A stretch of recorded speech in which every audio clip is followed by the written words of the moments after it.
তপস্যাকাল, ভস্য বুধবারের পরবর্তী শনিবার। প্রথম পাঠ প্রবক্তা ঈশায়ার গ্রন্থ, ৫৮ অধ্যায়, পদ সংখ্যা ৯ থেকে ১৪। যদি নিজের খাবার ক্ষুধার্তকে খেতে দাও তুমি, তাহলে তোমার জীবনে আলো অন্ধকারে জেগে উঠবে। ভগবান এই কথা বলছেন। অন্যের ওপর চাপানো জোয়ালটা তুমি যদি দূরে ফেলে দাও, যদি বন্ধ করো আঙুলের শাসানি আর কথার শয়তানি, যদি নিজের খাবার ক্ষুধার্তকে খেতে দাও তুমি, দুস্থ মানুষের অভাব অনটন যদি মিটিয়েই দাও, তাহলে তোমার জীবনে অন্ধকারে জেগে উঠবে আলো। তোমার এই আধারও হয়ে উঠবে ভর দুপুরের মতোই উজ্জ্বল। ভগবান তোমাকে সর্বদাই পথ দেখিয়ে নিয়ে চলবেন।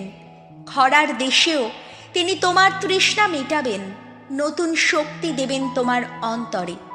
তুমি তখন হয়ে উঠবে সজল উদ্যানেরই মতো, এমন একটি উৎসেরই মতো যার জলধারা ফুরোয় না কক্ষনো। সুপ্রাচীন ওই সব ভগ্ন স্তূপ আবার গেঁথে তুলবে তুমি। যুগ যুগ ধরে পড়ে থাকা ভিত্তিগুলি নতুন করে গড়ে তুলবে তুমি। তখন তোমার নাম রাখা হবে ভগ্ন প্রাচীরের সংস্কারক, লোকালয়ের যত স্মরণের পূর্ণ নির্মাতা। তুমি যদি হাঁটা চলায় বিশ্রাম বাড়ির নিয়ম লঙ্ঘন না করো, আমার ওই পবিত্র দিনটিতে যদি কাজকর্ম বন্ধ রাখো তুমি, বিশ্রামবারটিকে তুমি যদি বলো আনন্দের দিন, আর ভগবানের কাছে নিবেদিত ওই দিনটিকে যদি বলো সম্মান করারই মতো দিন, তোমার যত আনাগোনা বন্ধ রেখে, যত কাজকর্ম না চালিয়ে এবং বাজে কথার জাল না বুনেই তুমি যদি ওই দিনটির প্রতি সম্মান দেখাও, তাহলে ভগবান নিজেই হবেন তোমার আনন্দের কারণ। আমি জয় যাত্রায় নিয়ে যাব তোমায়, এই দেশের যত উচ্চ ভূমিতে।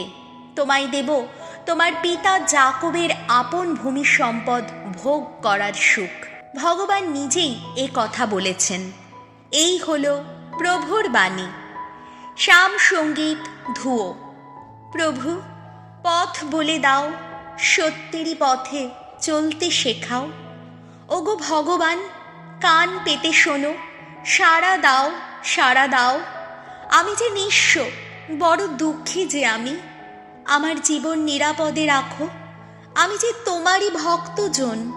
ওগো ঈশ্বর আমার, এই সেবককে রক্ষা করো। আহা, তুমি যে তার ভরসা। ধুয়ো। প্রভু, পথ বলে দাও, সত্যেরই পথে চলতে শেখাও। প্রভু, দয়া করো, দয়া করো প্রভু। আমি যে তোমায় ডাকি সারা দিন ধরে, তোমার এই সেবকের প্রাণ পুলকে ভরিয়ে তোলো। প্রভু, তোমারই দিকে তুলে ধরেছি আমার এই প্রাণ। ধুয়ো।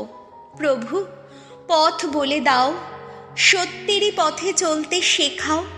প্রভু, তুমি তো মঙ্গলময়, ক্ষমাশীল তুমি, শরণাপন্ন সকলেরই প্রতি মহাকৃপাশীল তুমি। শোনো ভগবান আমার এই প্রার্থনা, আমার এই মিনতির ডাক শোনো তুমি। ধুয়ো। প্রভু, পথ বলে দাও, সত্যেরই পথে চলতে শেখাও। বাণী বন্দনা। পাপীর মৃত্যু আমি চাই না, আমি চাই যেন বেঁচে থাকে পাপী, ভুল পথে আর যায় না। লুক রচিত মঙ্গল সমাচার, ৫ অধ্যায়, পদ সংখ্যা ২৭ থেকে ৩২। যিশুর আহ্বানে করগ্রাহক লেবি হয়ে উঠলেন শিষ্য মথি। যিশু তখন কাফারনাউমের একটি বাড়ি থেকে বেরিয়ে এলেন। তখন তার চোখে পড়ল লেবি নামে একজন করগ্রাহক শুল্ক দপ্তরে বসে আছেন। তাকে তিনি বললেন, তুমি আমার সঙ্গে চলো। তখনই সব কিছু ফেলে রেখে লেবি উঠে পড়ে যিশুর সঙ্গে চললেন। পরে লেবি নিজের বাড়িতে যিশুর সম্মানে এক মহাভোজের আয়োজন করলেন। অনেক করগ্রাহক ও অন্যান্য বহু লোক সেখানে উপস্থিত ছিল। তারা তাদের সঙ্গে খেতে বসেছে। এমন সময় কয়েকজন ফরিসি ও তাদের দলের কয়েকজন শাস্ত্রী যিশুর শিষ্যদের কাছে অভিযোগ জানিয়ে বলে উঠলেন, তোমরা যত করগ্রাহক আর যত পাপীর সঙ্গে খাওয়া দাওয়া করছো কেন? এর উত্তরে যিশু বললেন, সুস্থ যারা, তাদের তো চিকিৎসকের কোনো প্রয়োজন হয় না, প্রয়োজন হয় তাদেরই, ব্যাধিগ্রস্ত যারা। আমি তো ধার্মিকদের কাছে নয়, বরং পাপীদেরই কাছে অনুতাপের আহ্বান জানাতে এসেছি। এই হলো প্রভু যিশুর মঙ্গল সমাচার।